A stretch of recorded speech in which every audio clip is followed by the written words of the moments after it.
Before we begin, please be advised that the material you are about to hear may be inappropriate or disturbing for some viewers. Viewer discretion is strongly advised. The content presented has not been exaggerated or taken out of context. It reflects the actual statements made by the prosecution, defense, and Diddy Stylist on May 28, 2025. Some portions have been censored to comply with YouTube's guidelines. You will hear a narrated summary of Diddy Stylist testimony from the trial of Sean Diddy Combs. Source: Courtroom Reporter, A Inner City Press, XCOM. All parties involved are presumed innocent until proven guilty in a court of law. Proceed with caution. At the outset of the trial involving Sean Diddy Combs, the courtroom was quiet but charged with anticipation.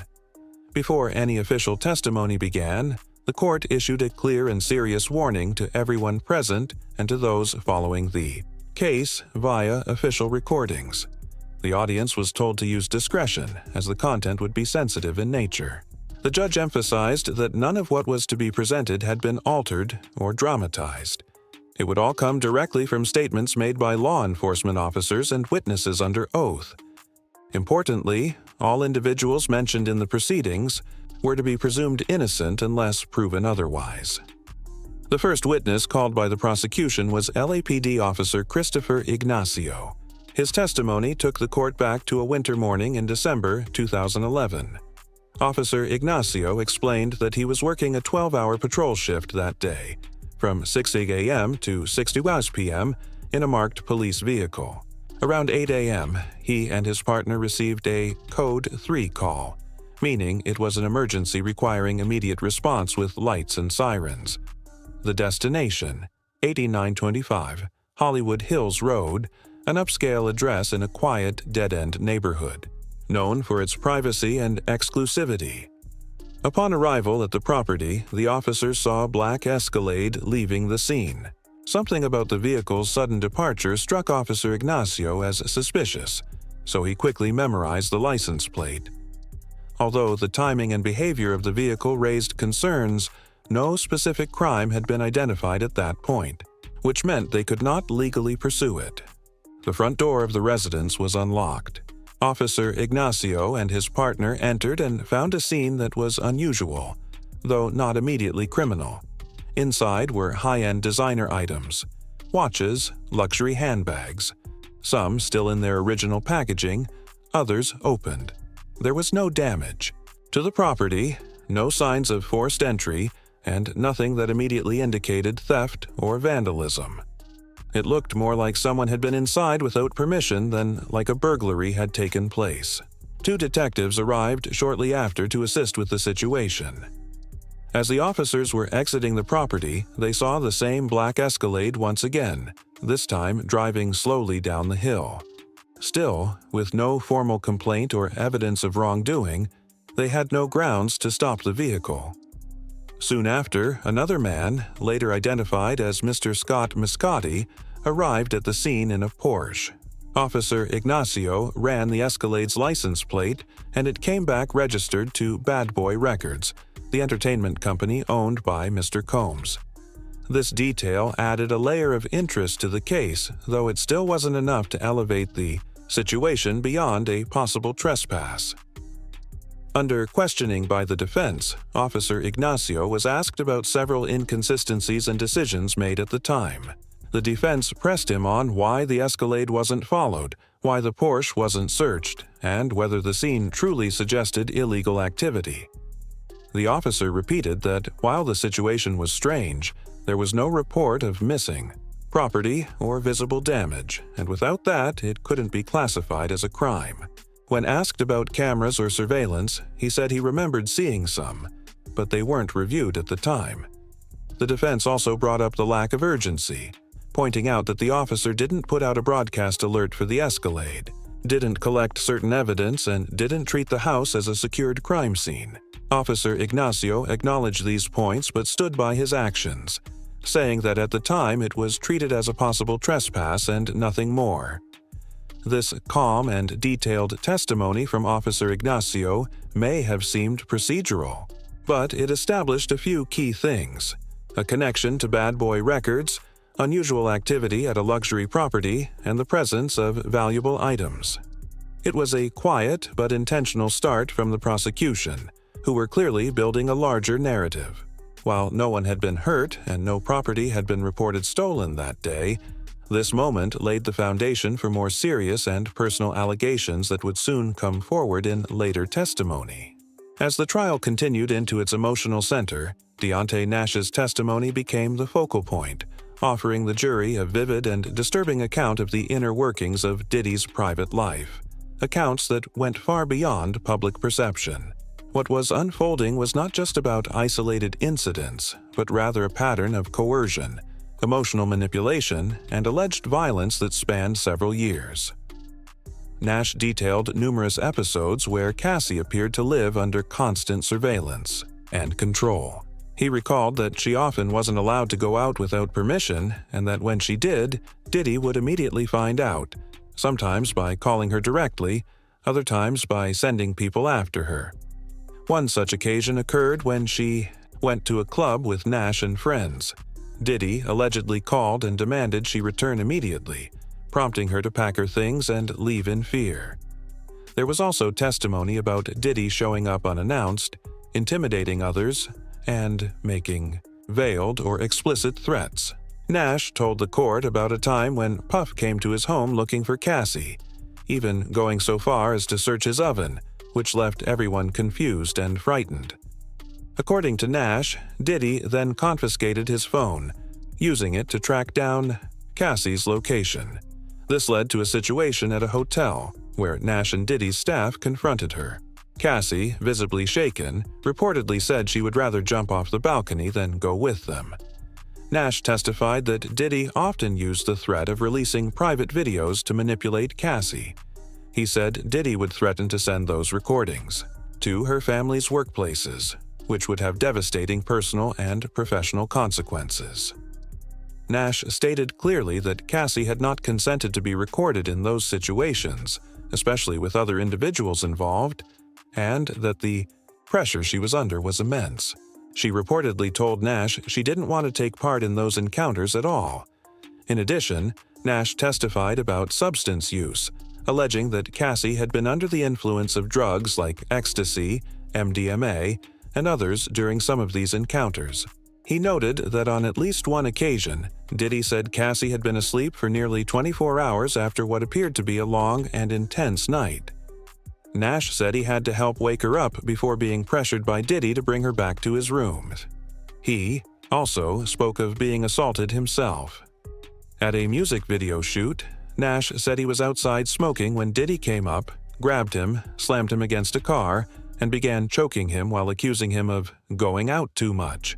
It was one of multiple confrontations Nash described, illustrating that even those in Diddy's inner circle were subject to outbursts of aggression and intimidation. Despite the repeated trauma, Nash said that Cassie often returned to Diddy, not out of affection, but because she had few other options. Members of Diddy's staff would call and reassure her that he had calmed down. The emotional manipulation seemed cyclical, alternating between charm, threats, and isolation. Nash also admitted to using substances himself and said he had appeared to prosecutors under the influence during early meetings, acknowledging how chaotic and difficult that period had been for everyone involved. The prosecution leaned heavily into these accounts to illustrate a consistent pattern: a powerful man using his influence, resources, and intimidation to maintain control over people in his orbit, particularly Cassie Ventura. From lavish events like the Vanity Fair after-party to everyday moments like recording music, Nash described Diddy as the final authority on everything Cassie did: how she looked, where she went, who she spoke to, and even what music of hers the public would hear. Near the end of this testimony, Nash was asked about Cassie's 29th birthday. He said Diddy asked him whether he should surprise her. Nash gave a neutral answer, careful not to challenge Diddy directly, but sensed tension and dread from Cassie about the idea. On other occasions, Nash said Cassie would pack intimate items before going to meet Diddy at hotels, something she told him she did not want to do. Finally, Nash emphasized that despite everything, he didn't harbor hatred toward Diddy. He spoke with a conflicted tone, balancing the trauma he witnessed with a complicated emotional history. He admitted to still being in touch with several people involved and even congratulating Cassie on the birth of her child shortly before taking the stand. This part of the trial was raw, heavy, and difficult to ignore. What had started as a case involving fire damage and suspicious vehicles had transformed into an exposé of power dynamics, psychological pressure, and long-term abuse. The prosecution clearly hoped to show that what appeared glamorous on the outside was, behind the scenes, deeply damaging and tightly controlled. Would you like a continuation with the end of the proceedings, or a character breakdown of the key witnesses? As the trial entered its final phase, the tone in the courtroom grew heavier, less about building the case and more about confronting what had already been revealed. The earlier testimonies had painted a deeply unsettling portrait of life within Sean "Diddy" Combs's inner circle. Now, in the final days of testimony, the defense and prosecution engaged in a tense back and forth over the credibility, motivations, and meaning behind what the jury had heard. The closing testimony of Deontay Nash, the celebrity stylist who had worked with both Diddy and Cassie, remained central to the proceedings. His cross-examination was extensive. The defense zeroed in on his personal life, asking about his past drug use, his admitted moments of instability, and his continued contact with individuals involved in the case, including Cassie. The intention was clear: to paint him as unreliable, emotionally conflicted, and perhaps even motivated by resentment or personal gain. One of the main tactics used by the defense was to suggest that Nash had considered pursuing a civil lawsuit against Mr. Combs. They presented documents indicating that Nash had retained a civil attorney, possibly in preparation for litigation. Nash countered that he only hired legal representation to protect himself in the event he was named or targeted during the federal investigation. He firmly denied that he was seeking money or personal vengeance. "I don't hate him," he said again. "It's not in me." This statement, delivered under oath, seemed to carry emotional weight, suggesting a man torn between trauma and a complicated past relationship with someone he once admired. Throughout the cross-examination, the defense worked to minimize Nash's role in Cassie's life and career. They questioned whether he had really been as integral as he claimed, asking about who actually made styling decisions, who financed music production, and whether Nash was ever officially credited as a producer.